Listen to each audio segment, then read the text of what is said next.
Hi, I'm Shanna O'Brien with Cascadia Northwest Real Estate. And I'm Andy Costello with Venture Commercial Real Estate. We are your broker brains, and we're here to talk real estate. Yeah, we're excited this week to talk to you a little bit about prospecting. Ooh, lead gen. Yes.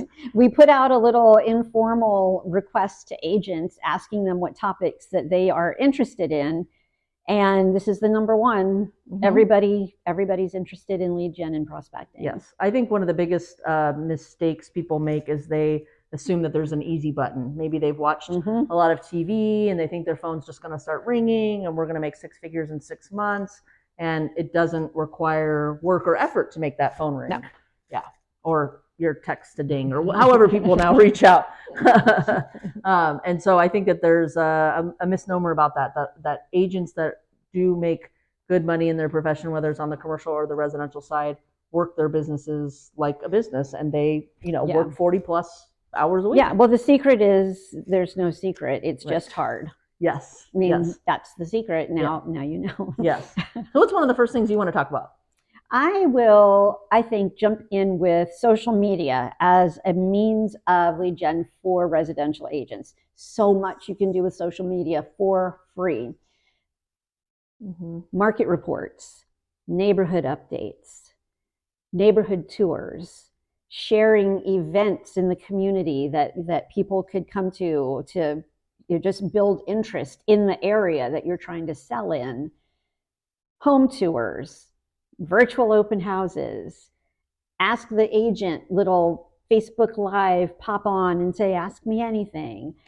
So many things that you can do on social media as a real estate agent. And now with the popularity of TikTok, which not everybody wants to go start TikTok, because I understand I gave China all of my information already on Amazon. So I'm not that worried about TikTok. They already know everything about me that they'll ever be able to find. But there's just a wealth of opportunity and way more than we could get into in this video. But if it's something you want to explore, reach out. But yeah, there's a ton of things that you can be doing on social media to engage with your audience in residential real estate. Well, I think one of the things is it can be really overwhelming. So maybe only doubling down on 2 or maybe 3 platforms and then spending time doing other things. And cross-purposing your content. One video can go on every platform. You can stagger it. You can do a lot of different things. Yes. And I think maybe we should do another podcast just on social media. Yes. So that we can dive deeper into maybe some of the mistakes that we've made or things that have helped us find success, because I think there is more that we can definitely provide value on. It's a really big topic. Yes. So I think we'll add that to the list of stuff we can talk about in the future. But I would say for me, the first thing that I would talk about for lead gen that's been really successful is moving here, knowing nobody, is networking. Well, you're the queen. You're the local queen of networking. Yeah. So I would say, joining service organizations, volunteering, going on social media, finding out where the events are, showing up, going to business networking groups, anywhere where you could just get in front of a group of people. And I just always had a simple goal. I just wanted to get 2 to 3 business cards of new people I met. Say hello to people maybe that I'd already met, but intentionally walk away with 2 to 3 business cards. Not handing out my business cards and trying to meet a bunch of new people, but I think that is when you have no sphere, you got to go create your sphere. Well, and the follow-up on that is the key. And you are also the queen of the follow-up. Like getting those cards and making that connection isn't worth anything if you don't follow up. Correct. And that is your superpower.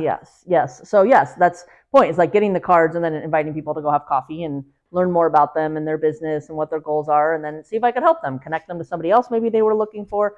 So the networking is only as good as the follow-up, right? The fortunes in the follow-up. Yeah. So that was really, really key to grow my business from nothing to where it is today, just through networking. And, all of these ideas that we will share with you over future episodes, ultimately you got to find what works for you. Yeah. People that feel very uncomfortable, maybe have some social anxiety, maybe networking is not going to be for you. And granted, I still will have occasional when I walk into a room and I don't know anybody, I'm just like, oh, this is okay. Psych myself up. Like this is I gotta psych myself up. I gotta, and then I just tell myself 2 hours, I can do it, and walk away with those 2 to 3 cards and then follow up. And I think with networking, which is great for residential also, you need to be in the right rooms. So the people that, oh, that probably sounded really bad. The people that I want to talk to are other agents. And if you're an agent, the people that you want to talk to are potential buyers and sellers, which is a different audience than your commercial clients. And so it's like going to the right events with the right people, not just showing up at every free happy hour that comes through your Facebook feed. And calling it networking and saying that you're at work. And as your business evolves, when I first got into commercial, I was, working with kind of beginner businesses themselves that were maybe growing out of their garage and, maybe looking for that first place to lease. And as I'm growing my business, getting into different rooms and trying to network with different people that maybe are more of my ideal client than, in the beginning, it's like, I can help everybody. And then it's like, well, yeah, I can still help everybody, but maybe here's who my ideal is that I'd like to work with. So that's really important. And again, I think we should do another podcast just on networking and how to go into a room, how to present yourself, how to get yourself psyched up, and then what that actual follow-up looks like. Yeah, we're going to run out of time before we can share all of our ideas. So let's just each do one more. Okay, for agents in residential real estate, I'm going to throw it out there. Open houses, great opportunity for prospecting and lead gen. Not my specialty, but I know other agents that is their bread and butter and how they meet all of their clients. It's a personality thing. Like they have the right personality for it. But that open house opportunity is rich because you can pre-market the listing. You can door knock the immediate area, letting people know, hey, I know you're not trying to move. I'm just telling you I'm doing an open house across the street. Thought you might want to pop in. Then you've got the open house itself. Then you've got the follow-up. And you've got so many opportunities to connect with people that are looking at real estate.